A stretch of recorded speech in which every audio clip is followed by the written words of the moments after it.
Right now, there is a huge change underway in Australia in how we pay for our power, but you can't rely on your energy company to properly tell you about it.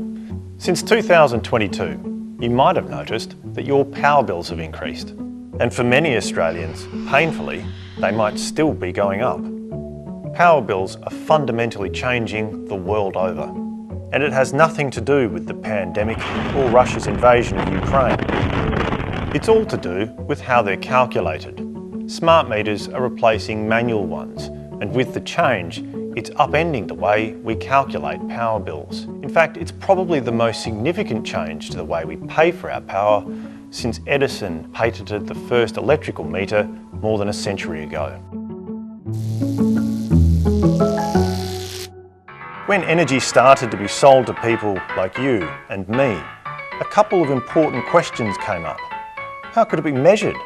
And how much should it cost? Enter the meter. For the past century and a half, it's gone pretty much the same way.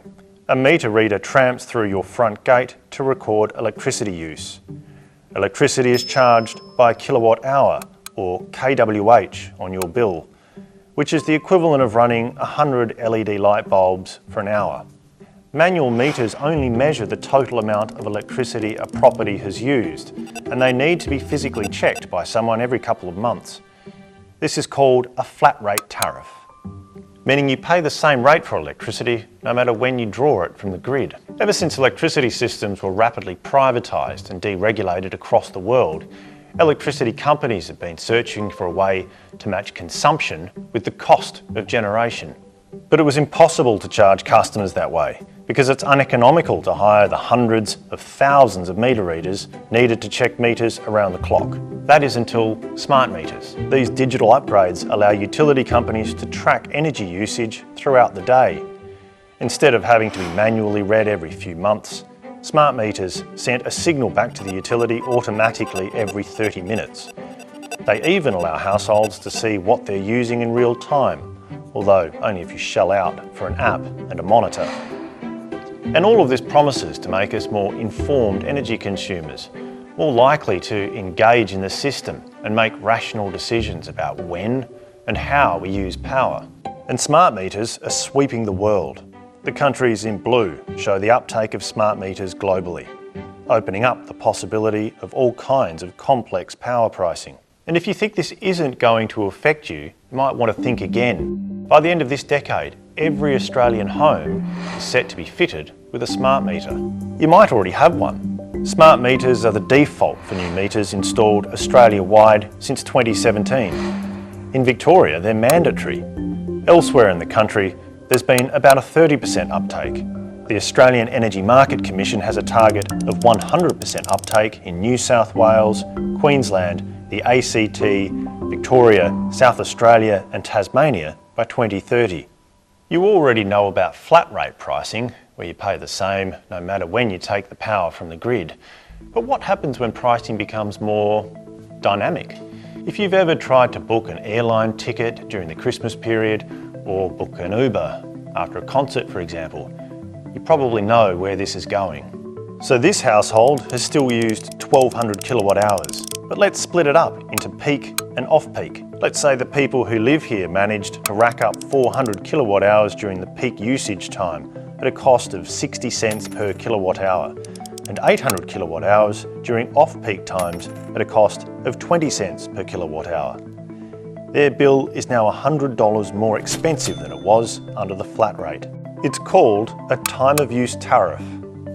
The theory goes, if the price of electricity varies from hour to hour, just like Ubers and airline tickets, it creates incentives for people to turn down their air conditioners or delay setting off dishwashers during peak times, usually between 4 and 8 p.m.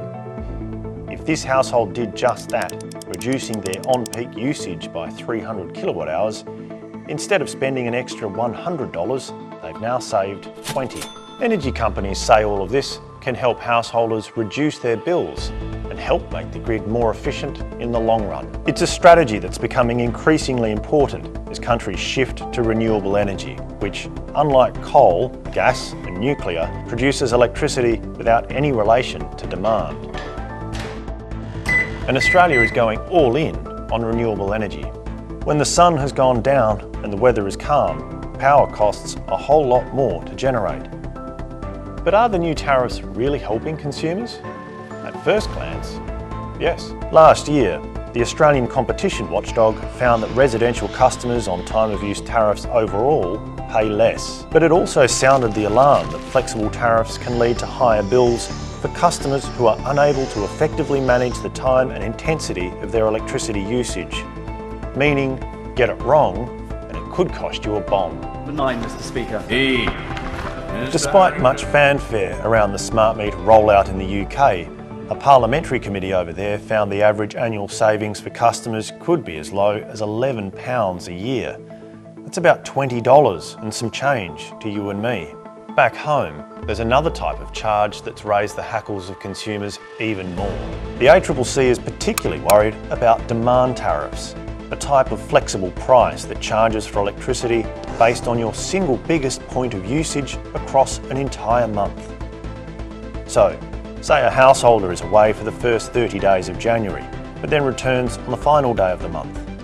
It's during a heat wave, and they run the air conditioning while someone is watching TV in the living room and dinner is being cooked in the electric oven. Their maximum demand is 8 kilowatt hours that evening. Based on the way the tariff is calculated, they get slugged $60 in demand charges for the month. The idea behind demand tariffs is actually pretty simple. You might only need to pull a lot of power out of the grid every once in a while, but the network still has to be there and capable of supplying that demand. And networks cost a lot of money to build and maintain. When you add all of this together, it all gets pretty complicated pretty quickly. But what's the upshot? Who benefits and who doesn't? The answer to those questions depends on your ability to change your behaviour. Use more power when it's cheap and you'll be ahead.